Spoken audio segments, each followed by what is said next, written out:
Hello friends, welcome to smart study channel. आज हम पढ़ेंगे classification of elements and periodicity in properties. ये मेरा क्लास 11 का फर्स्ट लेक्चर है। ये जो है मेरा चैप्टर 3 है जिसके बारे में हम पढ़ने जा रहे हैं। इसमें मेरा लेक्चर फर्स्ट होगा जिसमें हम पढ़ेंगे हिस्टोरिकल बैकग्राउंड के बारे में पढ़ेंगे। हिस्टोरिकल डेवलपमेंट, ये कैसे हुआ, हमें क्लासिफिकेशन की क्यों ज़रूरत पड़ी, हमने एलिमेंट्स को क्यों क्लासीफाई किया, जो ये हम प्रॉपर्टीज़ वगैरह के बेसिस पे कैसे क्या पढ़ेंगे, इन सब कुछ को हमको इसमें पढ़ना है। अब हमें जो हमारा 18th सेंचुरी था उस तक जब तक हमारे पास कितने एलिमेंट थे, 31 एलिमेंट थे। पर जैसे ही 1865 आया तब तक हमारे पास हो जाते हैं 63 एलिमेंट्स हो जाते हैं। अब हमारे पास जो है एलिमेंट्स की संख्या जो है, जो नंबर है उनके, वो बढ़ते ही जा रहे हैं। अगर हम एलिमेंट्स की स्टडी करने बैठे हैं और इंडिविजुअल एलिमेंट्स की बात करें तो सबकी स्टडी नहीं की जा सकती है। तो इसीलिए उनको सिमिलर प्रॉपर्टीज़ के बेस पे उनको क्लासिफाई किया गया। जैसे हम क्लास में नहीं कर देते हैं कि ये होशियार बच्चों की लाइन होगी, इसमें टॉपर्स बैठेंगे जो पढ़ने में अच्छे हैं, और ये तो जिससे टीचर का फोकस रहे कि हाँ ये इस कैटेगरी के बच्चे हैं, ये इस कैटेगरी के बच्चे हैं।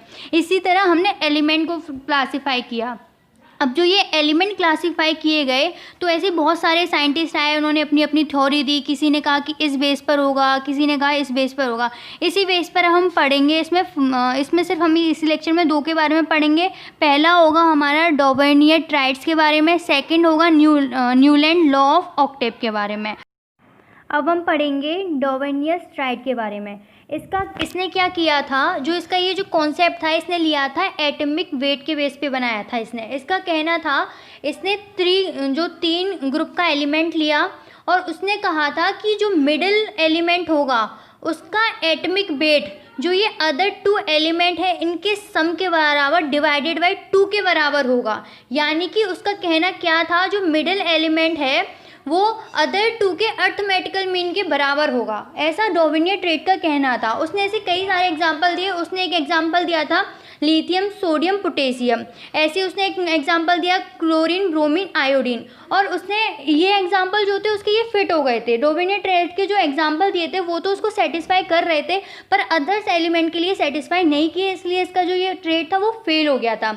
जैसे कि मेरा ये डेफिनेशन में लिखा हुआ है, he arrange the element in a group of 3 in such a way that the atomic weight of the central element was nearly the arithmetical mean of the other 2। जो अदर 2 एलिमेंट हैं उनके arithmetical mean के बराबर होता है। These groups of 3 elements are called डॉवर्नियर tried. जो ये group था 3 एलिमेंट्स का, इनको क्या बोला गया, डॉवर्नियर ट्राइड बोला गया, डॉवर्नियर ट्राइड सॉरी।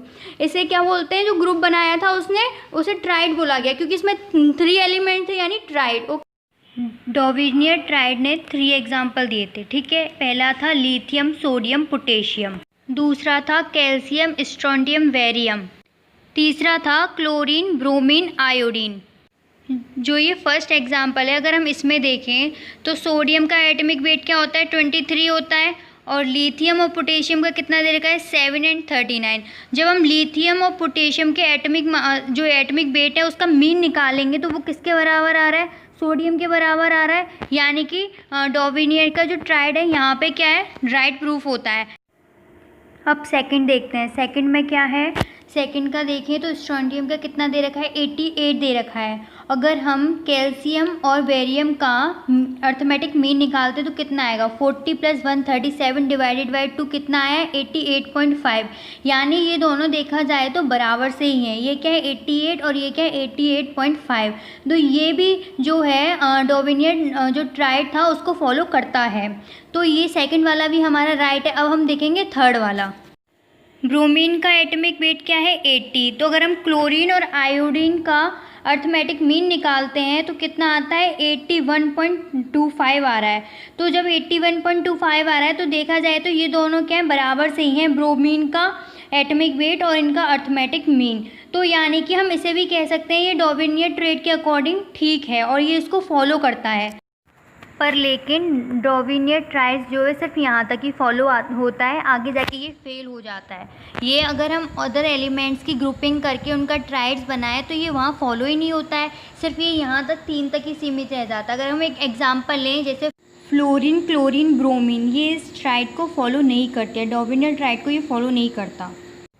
तो जो ये मेजर ड्रॉबैक था इसकी क्लासिफिकेशन का वो ये था कि जितने भी उस टाइम पे नोन एलिमेंट्स थे उनको वो अरेंज नहीं कर पाया ट्राइड्स में। जो ये ट्राइड्स बना रहा था उसमें वो अरेंज ही नहीं हो सकते थे, उनको वो अरेंज ही नहीं कर पाया, इसीलिए उसका जो ये ट्रेड था वो फेल हो गया। फिर इसके बाद हमारे आते हैं न्यूलैंड्स लॉ ऑफ ऑक्टेव। उन्होंने भी अपने इसको काफ़ी अरेंज इंक्रीजिंग एटॉमिक वेट के अकॉर्डिंग इंक्रीज़ किया, और जो इनका सिस्टम था, जो इन्होंने अपना लॉ बनाया, वो जो था म्यूज़िक जो नोट्स होती हैं ना, म्यूज़िकल नोट, उनसे मैच करता हुआ इनका लॉ था। अब हम देखेंगे न्यूलैंड्स लॉ ऑफ ऑक्टेव। इनके अकॉर्डिंग क्या था, अगर हम इनका भी इन्होंने किस बेस पे अपना लॉ बनाया था, एटॉमिक वेट के अकॉर्डिंग ही इन्होंने अपना लॉ बनाया था। पर इनका क्या कहना था, जब हम जो हमारे एलिमेंट्स हैं उनको हम इंक्रीजिंग एटॉमिक वेट के ऑर्डर में अरेंज करते हैं, किसमें, इंक्रीजिंग एटॉमिक वेट के ऑर्डर में अगर अरेंज करते हैं तो जो 8th एलिमेंट होगा उसकी जो प्रॉपर्टीज़ होंगी वो फर्स्ट एलिमेंट से बिल्कुल सिमिलर होंगी। यही क्या था हमारा न्यूलैंड्स लॉ ऑफ ऑक्टेव।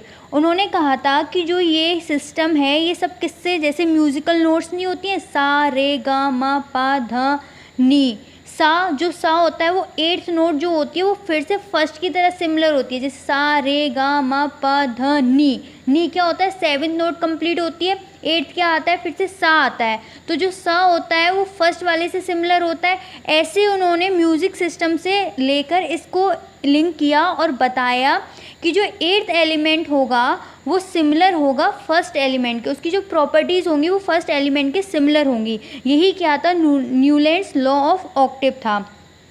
पर ये जो क्या था, ना तो कोई साइंटिफिक मेथड था, कोई साइंटिफिक फ़िलॉसफी नहीं थी, तो इसको गलत ठहरा दिया गया। और एक और रीज़न रहा कि जो 8th एलिमेंट है, जब नोवल गैसेस, इनर्ट गैसेस जो होती हैं जो रिएक्ट नहीं करती हैं, जब वो उनका पाया गया, उनकी डिस्कवरी हुई, तो जो 8th एलिमेंट था उसकी प्रॉपर्टी फर्स्ट एलिमेंट से मैच नहीं हुई। जैसे नोट क्या थी, lithium, beryllium, boron, carbon, nitrogen, oxygen, fluorine के बाद क्या आता था, सोडियम आता था।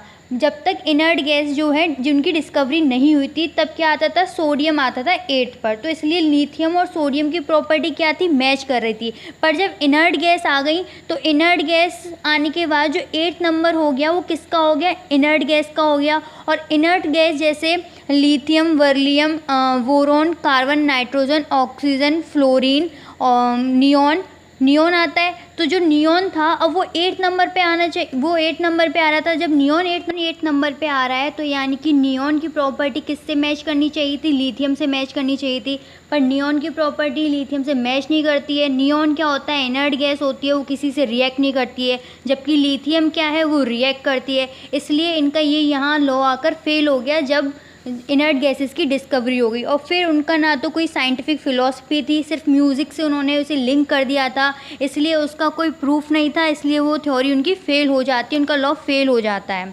इसलिए फिर आगे आते हैं मेंडलीव्स, जिसे हम नेक्स्ट लेक्चर में पढ़ेंगे। आई होप आपको मेरा लेक्चर समझ आया, so please like, share, subscribe.